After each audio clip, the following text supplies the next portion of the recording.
whakarongo ki te tangi a te korimako. Kōrero flowing out the hook of force. Kaupapa relevant, kaupapa out of bounds, kaupapa exigent, kaupapa paramount. Nā kona whakapiri mai ki te kaupapa tino whakahira whakarongo pi kari mai. Hare mai, o Taringa hare mai. We gotta gather up close everybody. Gather up close everybody. Kani move that body. Kani move that body. Whiria he kahatua tini, whiria he kahatua mano, tēnei karukutia, kia tina, kia mau, anei ko te taukaia o Taringa. E here nei o tātou ngai Taringa mā, anei ki te punua pāho o Taringa, e mihi atu nei i te pokapū o Taringa, anei kiko nei ki te wānanga o te roa, coming at you from the bustling metropolis of Kawamutu, Pēki, Auahi, Pēki, Taone. Nau mai, hoki mai. Me ngā mihi hoki kia koutou te māngai pāho, a me irirangi te motu. Kia ora, koutou katoa. Tēnā tātou e hoama. Tēnā koe e tai. Tēnā koe. I tēnei ahi. Ai. But you know, koutou mā e whakarongo mai ana. It could be the morning, could be whatever Good morning time. to you on your hikoi. Yes, wherever you are. Good afternoon on your trip home from Mahi. Yeah, kua whanunu. Yeah. Kua whanunu. Kua puho. Kētai. Erica's like giving me this look. Like, titiro mākutu mai ki au. I used that on Wasi one time. Yeah. If it's something. And he didn't have kare moi o me pewhia. You know, I says, kua whanunu, kare moi o ki au i tērā wā. Well, I mean, come on, we say morena. So it's a kua whanunu. Kua whanunu. What? Tanaku. Yeah, tanaku. Thank you. Nō reira, tātou mā kua whanunu. You know, you're probably listening. Are you serious? If you're just getting back from town, pōrena. Yep. Yeah, pōrena. Pōrena. Engari, kia mihi o ka wātu au, tēnā rā koutou katoa i tēnei ahi. Ahi Māori. Nau mai hoki mai anei ki te Tikanga 101, hoi anō, i muri i te huritanga atu ki tā mātou me ki tā tātou kaupapa, tēnā kia huri ki te kiwaha. Kia ora tātou, ko tā tātou kiwaha i tēnei rā, tēnei ahi nei, e kiwaha e whakahua ana i te āhuatanga o tētahi. Nō reira, ki te kiake ki tētahi he momo. He momo. He momo. Not momona. Not momona. No. Not momona. Your facials are on, o whakakanohitanga. He momo. He momo. Tika. Yeah. He momo. So, hea tētahi tauira e taima? Heri te tonu te takaroa mai What? I didn't even say anything. A te kai whakāhua. I'm going to close my eyes. Te tonu te takaroa te kai whakāhua. He momo. Could be any kai whakāhua. Yeah, and then, he momo. He momo. Yeah, he momo. I thought you could use it like if someone was like really good at something like a goat. Yeah, he kita. Oh, okay. Yeah, he tupua I roto I ana mahi. Okay, he momo, he momo. Yes. Yeah. E rua. True to form, ahua whera. True to form. Oh, true to form. True to form. Yeah. Yeah, ahua whera te mea. It's, you know, hea te tai whakatauki. E kore te parapara aku tūpuna. So that can be both bad and good. You know, I am like my tūpuna. You know, I have their traits. I have their traits, yeah. Ko te kiwaha nei, he whakahua i te āhuatanga o tērā tangata. Yeah. Hey, like, Mei kore ake i te. Yeah. So, e pai ana tēnei kiwaha, ka tae te whakamahi ki te horopaki wairua pai, wairua ki no rānei. Okay. It's like, te mutunga mai o te rōrika. He momo. He momo. He momo, yeah. Ana, he momo. Ka pai.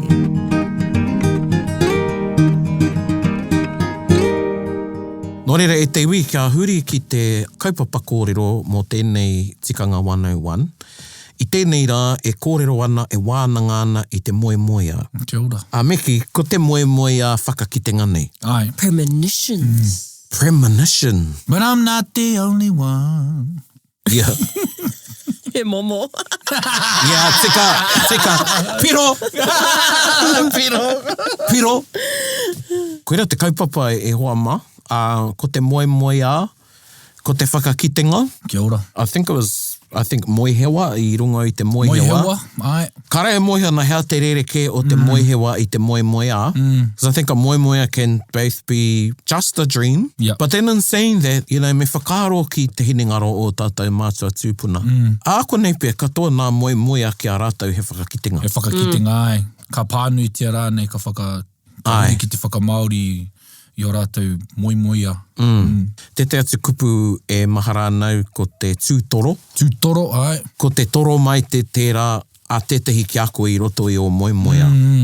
Hoi anō, koira te wānanga ko te moemoeā, the realm of moemoeā or receiving a vision. Kia ora. I'm reminded a tētahi kōrero I wainganui etahi kaumātua and almost like, I've had a vision and one of the queer says, you've had a bloody television. Kārea I whakapono ki te... Ki tāna. Yeah. Ko se momo mata ki tēnei moemoeā. Ai. Tāku e kōrero nei. So, I think, hea nā wheako. I've had any experiences with moemoeā, as a vision or a premonition. And this sort of, goes into one of our previous episodes I kōrero rātou mō ngā tohu. Ai. Ana kei roto I ngā tohu ka kitea I ngā moemoeā, ka kitea he tohu. He tohu, ai. Yeah. What about deja vus? Do those fall into the category of moemoeā? Yeah, how rānei te deja vu? Well, I think Matrix. Glitches, eh? Yeah. Pātai pai tēnā kare moeana me kupu ki tērā, ki te deja vu. Engari, anō nei ko te deja vu kei anō nei... Ko mahi a kētia, ko kētia, taua. Yeah, something that you've already done. Koe nā te deja vu ki taku mōhio. Kare moeana me kei roto I te ao te moemoeā. Yeah. Is it something that you feel? Yeah, well, I had an exact deja vu this morning and it played out right in front of me. And I said, wow, I'm having a deja vu. Yeah. Yeah, it was it was one of the most simplest of tasks. And what we were talking about, it must have triggered that because I was doing it again. Wasn't when you were biting into your double whopper? No, it wasn't. That was a hooking a mahara. Hooking a mahara. He moitoa. Yeah, or he nui aku wheako. Engari, he pai kia kōrero tātou katoa ki etahi wheako. Like, have you had any, Erica?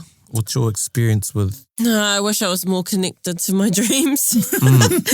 No. Well, that's the thing, I think we all have an ability or a capacity to have some connection. He tangata no reira, no te wāhi ngaro tātou. So, and I think a lot of times in hindsight, it's 2020, when someone realises it's them when they go, geez, I think that's what that was about. Yeah. Or you need someone else to give clarity on what it is that if you have someone that you can go to and tell them about your moemoeā and the feelings you had and all that stuff, if you can recall a lot of that, if it's vivid enough, that's my cue, is if it's really vivid. It must be important. Yeah. And if I can remember it, and if sometimes I write them down just in case to park them, I think those are tohu, or I think it's either you reaching out or them reaching to you. Rātou mo te toro, tūtoro. Yeah, tūtoro. Yeah. And it's not very often, to my own recollection and experience, that I've known exactly what it's meant at the time. Well, though there was one and it was very vivid, but the others I don't know what they meant until later, or as you seek counsel from someone else, they're able to give you that whakamaori or another perspective. And even Po Temara talks in his series of the tohunga that he'd have a whakaro or a moemoeā. He has someone that is able to interpret what it is that he's dreamt about or seen. Yeah. Kei te mahara iau e tamariki ana meki e hui ana. The dreams I had about people where they were going to die, they weren't actually dying in my dreams, but there were other tohu I roto I rā moemoeā that now I see meant that that person was going to pass away. But when I've dreamt about people that are actually dying, as explained to me as a teenager, that's not what those dreams mean. So for example, and this is where, kei te rohe koe o te moe me te oho. I ona wāra. Yeah. Ana kia pātai te ngākau, he moemoeā rānei tēnei, he whakakitenga rānei, he wairua rānei. Because te ao o te moemoeā is te ao wairua. E ai ki o tātou mātua tūpuna. Ko kōrero o tātou no te nau e moe ana, ko wā te ake tō wairua. Nā, ko tētai whakaro ki a tātou, ko te moemoeā, and this is a wānanga that I've had, is that moemoeā actually whakakitenga that your wairua has returned to your body and come back with. Yeah. Te tau aku karanga pāpā, and I had this was when I was 13, 14, and it was the tohu in the dream, and it was a grand auntie of mine, and she held her hand up, and my grandfather was there, and she put that, who'd passed away, and then another uncle, and then she put her hand down, and this uncle that was still living appeared. Yeah. And then she done like a cheeky pukana and disappeared. I didn't know what that, like now it's pretty obvious, right? Yeah. And just to put everybody in context, my uncle was diagnosed terminally ill, but there was some hope for him as the doctors had a strategy for him to rehabilitate him out. Koera e harape te rei te kuputika. Engari kia whai ei tētai huarahi e ora ia. Right. So the whānau were sort of on this, everybody thought, well, it's going to be all good. Yeah. And then I had this whakakitenga, moemoeā, and I woke up i whakamataku iau. Right. I was quite shaken by this moemoeā. And as I said, I was in the between, am I asleep? Like even now, was I asleep or was I awake? Yeah. So koera te ao I roto rāhau. Koena te ao, ai. And I haere te whakaohoi taku māma, she tried to calm me down. We rang my nan, and as soon as I told my nan what happened in the dream, ka tangi ia. Yeah. I whakamaori ia I taku, taku moemoeā. And when I heard her cry, I knew what it meant as well. Yeah. But we still held on to the hope that my uncle would get better, but he didn't. It was some time after that dream, though, that he did pass. Yep. So tērā. But when I've had a dream about someone actually dying, Yep. so he wasn't dead in my dream, he was alive. Yep. What my auntie or grandaunt showed to me, roto I taku whakakitenga, was his kanohi smiling, but it was just her hand action. But when I had a dream about somebody that was dying, and then I had a kōrero about what I had dreamed, the kōrero to me was, he moemoeā pai tēnā. And I was like, what? How i pai ai te rā moemoeā? It's not a very nice dream when you dream of someone dying. Yeah. And they said, he mahi hou kei te haere. Like a transition. Yeah, he huarahi hou kei te haere. Ko ngā rānei, Yeah. You know, there's a relief for them. Yeah. It's like, okay, so there's going to be a change in that person's life. Yeah. So the person that I shared my moemoeā with said that that's a tohu, that old way or whatever is going to die, and there's going to be a new something that happens. So that's sort of just to give a distinction between, this is my experience. Yeah, kia ora. Yeah, and koe te e whakarongana, whakapono mai e harawa rānei, kare aha ki au, engari koenei taku wheako. Tohaina mai rānei o koutou kōrero I runga I mātou pai āhua pukamata rānei, mena, kei a koe te tikanga. Ana. So koena etahi o ngā wheako, those are some of my experiences with moemoeā. Recently, I shared with you guys while we came through the drive-thru. I had a dream about my mother-in-law, a niece, we don't call niece, but she is, and our kuri. Aye. And I had the dream one day, rang back home, asked if everything was like, everything's all right. Now, in this dream, I was hugging them all. Yeah. I grabbed each one, I hugged them and kissed them, including our kuri, Tin. And then I woke up from my nanny nap. Punua moe. Wai atau ki te kāinga me te pātai, e pewhi ana koutou, I had a dream about you. No, we're all good. And then the next day, I pāngia taku hunga wai e te māwiwi, and so did the niece, and Tin had a cough. So anyway, but I didn't see any māwiwi in the dream. It was a happy dream. Yeah. You're just know? Cherishing them in your dream. Yeah. So what you're saying is that, based on your experiences, it's not as if you feel the grief or the pain. So is it for you to know, or is it, this is probably me being analytical of what you're seeing, is it our human construct where we think, mena he mate, he mamai, mo te hunga ka hurumutu, engari he mea harikoa ke, o ka rongo rānei te aroha. And when you are seeing your whānau in the last one that you talked about, was it just you giving them an awhi? Yeah, I tau awhi mātou, me te kuri nei, and I kissed them all. And that was it. Pēnei hoki koutou e whakarongoana. I just knew it wasn't just a dream. Yeah. Because some of them are Yeah. just dreams. Just dreams, yeah. And that's what I mean about things being really vivid or so clear that it's not that you know intellectually, you know, ngākau nei. Ana. Mōhio ke ana tō ngākau ki tētahi mea. He mea e pā mai ana ki te wairua. Yeah. Ia, ka rongo tō ngākau, ka rongo tō wairua, he āhuatanga ke tēnei. He āhuatanga ke tēnei, ka rongo koe i tērā. Yeah. I roto i te moemoea. Yeah, and I think, again, mehe mea tātou ka, if we were to differentiate a moemoea from a vision, so I think visions are vivid. Vivid, yeah. Yeah. I think i roto i te whakakitenga kei te āta ki te koe. Ai. Yeah.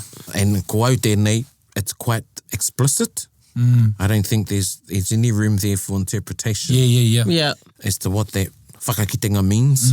Engari anō i te moemoea, wow, me whakamaori e tahi āhuatanga o te moemoea. Yeah. Or there's a splice in there that was tō Just tohu. a bit different. And then the rest is... You know, I've had those... Well, the ones I've had that I know that they've been he tohu is when ka mate tētahi, ka pāngia rānei tētahi e te mate, tētahi mate, and it's distance. And my one's because he nui aku moemoea mo te wai mo te moana, kamutu ko tētahi moana no mātou, and if they're out there in the distance, I know, he mate tō rātou. Yeah, and so one of them I talk of was a whanaunga of mine, and he was out in the deep, we call it the greenie when it goes green past the blue. And I went out swimming and he goes, stay there cuz, it's too late. And then ka pango, ka mangu, the water under him like thick tar. And then i reira i whakamohio mai tana tuakana ki ai, ko pāngia, taku teina e te mate hinengaro nei. But I remember just so vivid, yeah. He goes, it's too late cuz, go back. And so, yeah, viscous, really, yeah. I just remember those vivid. Wow. And there are other times in there too where we had another uncle and he passed away and he was off on his boat, but he was gone. And I was like, oh, che, he's gone, the feeling. Yeah. He was like, and he pai. Yeah. I pai ngā rangi ko te tai ao e tohu ana ki au, i pai ana, i kāre he tūā ranga, ai o piro ana te moana. Yeah. So we're a tohu, but you know, I think it's most times it's in hindsight that I've realised what those have meant. Yeah. And recently, as we te korero mātou i a mātou E drive through ana. mātou o rangaranga, was I had these random dreams of these random people, you know, that I know. However, it's very random that I see them and it was all in strife. Yeah. I waiatau, you know, tuku karere rānei ki i o ngā tangata i moemoea, and they were going through something at that time, big stress or whatever. But it was really uncanny as to, you know, because you think, why me or why them and why me? Yeah, what's the connection? That's, I don't know, you know, that's the thing. And then I've come to act on those ones that you know, you're like, just send a maybe like whakaaro. The old wairua is actually sending out these messages to heaps of people at the same time, but it's like only some people are open to seeing them. No, just on the right, had the right broadband at the time, I don't know. Yeah. I think, you know, in kei te kōrero mo te random, i tohu a koe e au a wairua rā māu te karere. Te karere, ne? Ko koe te karere. Ai, kōrea. Koe nā no tētahi kupu, kōrero ko te karere, you know, it's a message. A message, ai. And you are the, you know, ko rātou te karere i te ao wairua, ko koe te karere ki te ao kiko. Koea. And become, you know, we're the kauaka, conduit, receptacle, he ara rānei, moemoea karere for those messages to come through. So it might seem random to us. Yeah. Engari, tino whakapono nei, there's a reason as to why you received that moemoea o whakakitenga. Hei kōrero atu māu ki tētahi. Ai. Yeah.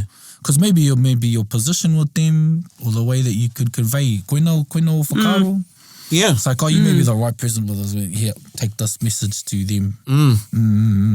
Well, you know, if somebody came up to me that I know but haven't got a connection with, and they said, hey, I had this dream, don't you think that would be... I would get a bit of a shock. Yeah, it'd be quite profound. Maybe I should take it seriously if this person who doesn't know me out of the blue. Yeah. Hey, I had a dream of you. Invest $4,000 now.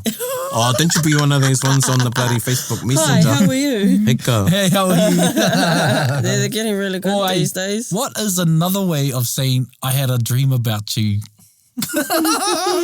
Yeah. Erica, I had a dream about you. Okay. Oh. Well, you know, whera kua kōrero tia ketia, you know, tō māua ko rangi hononga. You know, Aye. and I think koe rā te tūtoro. So, you know, there'll be times where Rangi and I will both dream about each other at the same time. Yep. And to use that word uncanny, it is. Yeah, it is. Yeah. Because there's been times when we've both texted one another at the same time. Yep. Hey, I had a dream about you. Yeah. So it's like, I think, kei te ki mai te awairua ki a māua, checking on each other. Bromance, that's so yeah. cute. Yeah, what's... yeah, and actually, I think, because kare kore kei te whakarongo mai a rangi, we haven't had one in a while. So we good. But it's always sort of like a bit of, I think, he tute. Yeah. He tute I roto I te moemoeā. Gives us a bit of a nudge. Yep. And when we do have those tūtoro, or moemoeā, then sort of like, ooh, just maybe have a deep think about things that are going on. Yep. Me kōrero māua he harawara. Just things that are going on in our lives. Yeah. Or just to reconnect. Yep. So koe rā anō etahi āhuatanga o te ao o te moemoeā. Yeah. Now you have to think, again, hoki mai ki te kōrero mo te ao kiko ao wairua, physical, spiritual. Is it? Well, I'd say ko o māua wairua kei te kōrero. Aye. Yeah, it's the wairua te wairua. Yeah. The wairua. Or the waiwairua. Yeah. We tried this at Kura. You know, you have tapu kōreros or scary kōreros. Yeah. And we said, let's dream and meet outside the clock tower, our wharenui, at this time. And, well, I dreamt of it later, that we were walking past each other in front of this place that we said. But I don't know, it's me going, was that just because my subconscious was going, hey, we talked about this, let's think about it. Like, we still, you know, still always try this. Hey, we'll meet here. Yeah. And only in passing, it's not like we'll go, hey, we're here. Yeah. We're in the metaverse.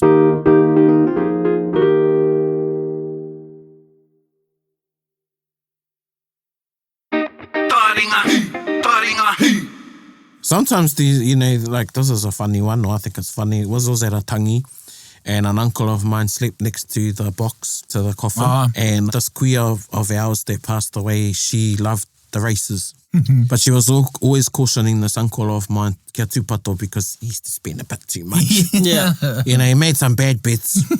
Anyway, ka moe taku karanga papa I te taha tonu o te tūpāpaku, and he taua pō he had a dream about horses.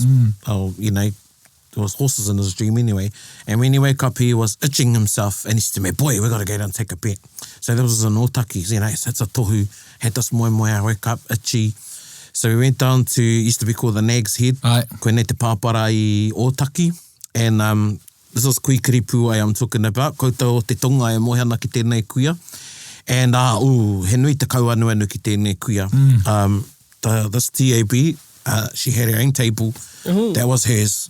He tapu.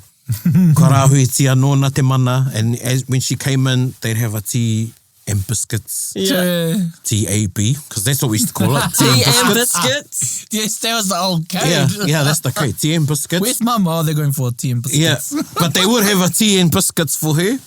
And she'd take a bet, and she also had her own machine. Anyway, so we went to her TAB. And ka haere atu, and we put some money together, ka haere atu taku karanga pāpa ki te piti piti tohoiho nei. And we found a horse, and it was called something like Itchy Feeling. Itchy, yeah. Itchy Feeling. It's our horse, boy! So uncle goes up. Now, bear in mind that koe nei te uncle I ki ai e te kuia nei kia tūpato. Right? So he went up to take a bet. This horse number 9 on the nose was like, you know, it was quite a bit of money. The lady behind the counter goes, oh, sir, that horse has been scratched. You know? Those of you that don't know betting, that means the horse isn't on the race anymore. It's been taken out for whatever reason. Yeah. And uncle looked at me and I said, koe nā ke te tohu. Yeah. You know? I don't know if this is a real story or a good joke. I'm taking it as both. Like, this is it's a triple entendre. You never heard of a double entendre. I never heard of entendre, mate. Yeah. So all of these tohu, the moemoea, the waking up with the scratch, the itch, the name of the horse, and iau e kōrero ana mo te piti hoihoi, I whera hoki ōku karaua. So they'd have a dream, and they'd interpret their dream, and they go, right, get a horse. Yeah, he pērā rawa tō rātou whakapono ki ngā moemoea. Kei roto I te moemoea ngā tohu. Now, ko ngā taonga wairua nei, kaua e takahia. Kaua e takahia, kaua e raweketia, kaua e tūkinotia, kaua hoki e whakamahia. Hei painga ke mou. Koe hoki. Now, this same uncle, now this is really the distinction of whakakitenga. Koe tana ingoa, lucky. That's my Uncle Wayne, and kua mate ia. He used to go down to Otaki, and one time, ahua, kua pakaru te pūkoro. And he tuku ia, I tanakarakia ki ngā mātua tūpuna kia āwhina tia ia. Went into the TAB again. Went into the TAB I Waiōuru. And he saw a race running before the race ran. Oh my goodness. So this is a whakakitenga ki aia. So, and again, kei te whakarongo ana, if you think I'm pulling your leg or whatever, hei aha māku. So he took a bet, but kāre e oa te māka. He took a bet to make enough money for him to get some gas for the car and a kai on the way there and the way back. Now this happened twice. The third time, ka whakaro ia. I'm gonna put a big bet on. I'm just gonna put a big bet on, Now, he went in with that intention, and kāre ei whiwhi whakakitenga. And ka ngaro tērā taonga.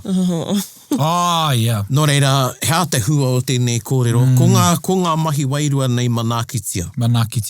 If you get these moemoea, and kōrero arataki tēnei kia koutou, I te me kētai o koutou he whakamataku pea. Find somebody to talk to. Find somebody to talk to. You may not see it as a taonga, but it is. That could be easier said than done for some of you that are listening.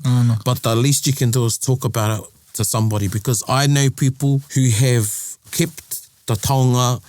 They've nearly gone crazy. Because they've kept it to themselves. Instead of talking to somebody about it. Burdenized it. And I think ahua, kua ngākau te whera I nāia nei. Tērā te wā, I tāmia. And just recently, we're going just a little bit out of the realm of moemoea, but ka hoki aku mahara ki te hohi pera o toka nui nei. As a mental institute. And as shared by whānau who worked there as nurses, as workers, there were a lot of Māori that put whānau in there, and it was mate Māori, mākutu. Now, pack that kōrero there. Anything that we didn't understand, particularly in te ao Māori, if you didn't have the people to talk to you straight away, we defaulted to mākutu, I believe. This is my opinion. And, it's mākutu, it's mate Māori. A lot of the time, ko ngā mahi wairua e nei. But because those whānau, and I feel for them. I do. I feel for anybody out there that hasn't got anybody to speak to, but at least speak to somebody is what I'm saying. And a lot of times it's not the one you deem closest to. You've got to go out a bit. Koina, actually, this goes back to the kōrero you're talking about, the wairua picking somebody to speak through in terms of the moemoea. Because I roto I te rao, nothing's random. Yes, yeah. Yes, That's all. It all happens for a reason. Can you recall any pūrākau instances where moemoea has been mentioned? Or whakakitenga? I can't think of one off the top of my head. Nā, engari, e whakaro ki ana ki ngā tohunga o ngā rangatira. Ka moemoea rātou, ka kitea. He aha kei tua i a rātou, he aha kei mui i a rātou me te taua. There's one I can think of, and she was very influential in the wins and losses of this rangatira. And there was one she dreamed that he shouldn't go, and that was the one when he fell. Tika. Yeah. Well, kei reira, he nui nā kōrero kei reira, nā kōrero pakanga tika.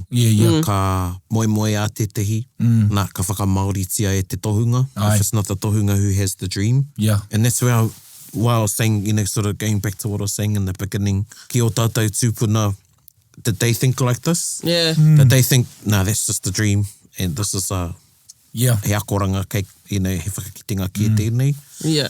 Yeah. So I believe they would talk about their moemoeā, you know, tahakura, he arawa rānei, he aha ngā tohu o roto. Hea tau ki te hunga ka moemoeā e tahi moemoeā me rātou ka hopo. You know, me whakarite rātou i a rātou anō, mena ka rongo rātou i te hopo ka aha rānei. I used to get hopo. Yeah. I was 12 the first time I had an experience like this. And koe te whakarongo ana, kāre kore toko nui koutou, kua whai moemoeā whenei. Karau i te ki he mata ki te ahu. Ai. E harau i te mata ki te kao, engari koine e tahi o ngā wheako i roto i ngā tau. Ai. I had somebody to talk to. So taku māma, tētahi.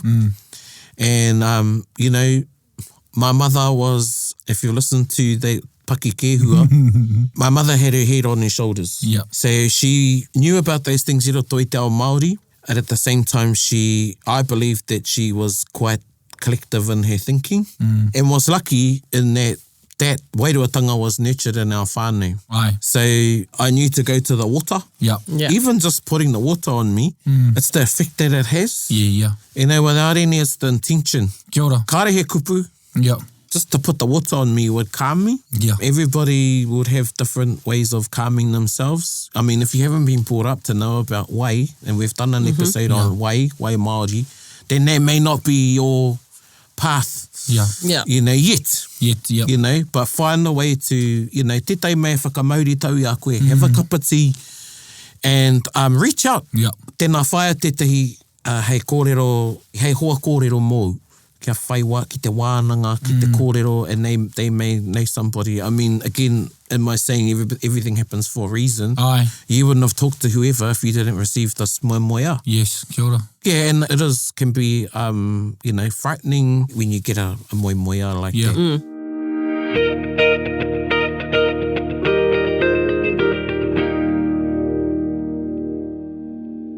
Tētā ku hoa i te kura, we all knew that the house was haunted. Yeah. Yeah. And there was e rua nā wairua. Yeah. I roto i te whare. Ko tētahi he pai, ko tētahi he hianga. He hianga. I'd say he hianga. Yeah. And I remember this. I roto i tana moenga, and I rongo ia i tētahi wairua e pēhi ana. So he felt this presence pressing down on him. Yeah. You know, he managed to push it off, ran into his mother, and ka mea tana māma ki aia, you know, haere ki te wai, told him what to do. So that's what he did. And then he went back into his bed, fell asleep, wake up, same thing. Yeah. Ran into his mum and said, Mum, it's back, it's happening again. And she goes, what? What's happening? And he goes, I came in before. No, you didn't. Oh. Yeah, so he had a bit of something happen in his... Yeah. Maybe he left his tinana, but he noho Te rāpia. Yeah, what actually happened. Put atu ki te, yeah. But his mum had already told him what to do, so he knew that he should go to the way. Anyway, while you were talking, I just remembered that I did have one time that I had I knew it would draw it out. Yeah. When I was happy and we didn't know he kōtiro, he tama rānei.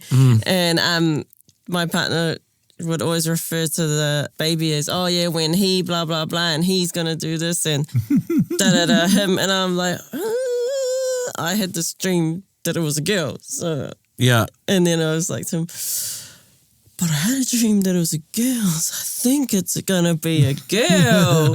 And then right up until we went to found out the gender, it was still him, this, he, that. Yeah. And then, it was a girl. Yeah. So I was like, my dream was right. Well, that's the other thing. Ngā māma, you know, ia koutou e kōpū ana, man, he kaha tō koutou hono, he kaha tō koutou hono ki te wāhi ngaro. Nō reira, he nui o koutou, wow. Yeah, I do remember having heaps of out of it dreams, but none that I can really remember. Some vivid ones, yeah. Right. Our whānau, some of them had visitations, heaps of visitations, yeah. You know, I've read research that, you know, we have X amount of dreams every night. Yeah. But we only remember the last. Yeah, the ones. And they're only like 3 seconds long. Nō reira, tērā pia he kua whai moemoeā koutou. Maybe you've had experiences with dreams, whakakitenga. be good to hear from you all. Yeah. This may inspire some pātai. Perhaps this is the opportunity where you have found the time to speak to someone about something that you've had on your mind or your whakaaro, your moemoeā. So, aini pe he karere tēnei kia koutou, kia koe. Ana. And you know, tētai atu, hei I mua I te waiata o te wiki, me he moemoeā au nei te hoki mai. So if you keep having a recurring, there's a tohu in there. There's a tohu in there. There's definitely something in there for you to wānanga, to interpret. I roto I taua moemoeā rā. Koina te kōrero a taku puku. Yeah. Ki e rāhuatanga. And then you can have visits. Yeah, physical ones. Physical ones, I mean. Even though you make it, you know. Yeah. Koina nā kōrero e pāna ki te moemoeā, e tahi o nā tikanga. I know we've spoken about, you can see now why our tupuna were careful about how people were woken up. Aye. Where they slept. Yeah, where they slept. Yep. About having windows and things open. And I just got a chill. Awa he tohu pia tērā. Kia huri tātou ki te waiata o te wiki. How tā tātou waiata? It's not funky chicken. It's not funky chicken. Oh my God, just to put it in there. I'm feeling unnecessary. Sorry guys, you know. Rānei made us listen to this waiata called funky chicken prior to this recording. This is not the waiata, but it lightened it up, didn't it? It lightened, it lightened it up, you know. Ko tā tātou waiata I tēnei wiki, haruru mai, whakarongo mai.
And so there was another song from the Tihei Mauriora compilation, He Waiata Mo Te Iwi. Just loving those, that live band feel. Yeah, he momo. He momo, he momo. But you know, to bring these back up. And you know, artists, e karanga tēnei ki a koutou, ngā kai waiata, Māori. If you'd love to promote your music with Taringa, tēnā, tukana mai te whakaitanga, ke whakatangihi o koutou waiata. Hei, ki naki i a mātou kōrero. Kia ora. Kia ora. Mea mātou mihi nui rawati kia koutou katoa kua tautoko kē mai. Ai. Tēnā rawati koutou. I just had a flashback. What's going on today? Right. Funky Chicken, Boogeyman's going to get you. And then I looked at you in the mic. I thought of that DJ on The Warriors when she's on The Warriors movie. Yeah. She's going, you gotta bop it through. Yeah. Have you seen The Warriors? You never movie. No. Oh. When you mentioned Warriors, I thought you were talking about, The Warriors. No, the movie The Warriors. Oh, jeez, Erica. You missed, that's a bit of culture there, Erica. You go home and you find it. Right, here's your homework this week, Erica. Warriors, Funky Chicken, and the Boogeyman. I've already listened to the Boogeyman and Funky Chicken now, so those are gone. Oh, man. Mai tētai kaupapa ki tētai atu. Hoi no, koira te āhuatanga o tā tātou no e hoa mā. He oranga ngākau. We go from a deep kaupapa. And then, yes, engari nāku I he ai tātou. Nā wanoi. Yeah, nā wai hoki tātou I au. Yeah. I kume rānei te pō ki te ao. Yeah, tika, koira ke te whakaaro. Ai. Hoi no e te iwi, e mihi atu ana ki a koutou katoa I o koutou taringa. Me kore ake koutou, he rita tonu a mātou mihi ki a koutou. I nā hoki e tūnei te kaupapa, he oranga mō tō tātou reo, mō ngā tikanga, mō ngā kōrero tuku iho, engari me kore ake koutou. Me kore ake koutou, e ngā kai whakarongo. Nō reira, ngai taringa whānui, e mihi atu ana, tēnā koutou. Hei kona mai rā. Hei kona. Hei kona.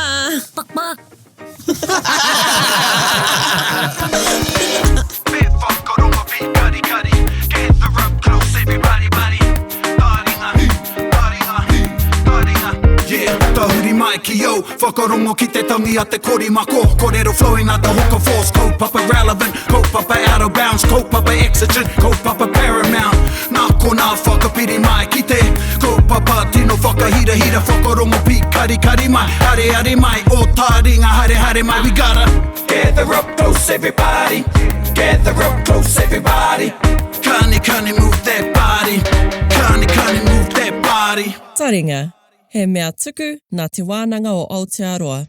Nā te māngai pāho me irirangi te motu I tautoko. To listen to more episodes, search for us on your podcast app and subscribe, or follow us on Instagram and Facebook. Taringa, whakarongo mai.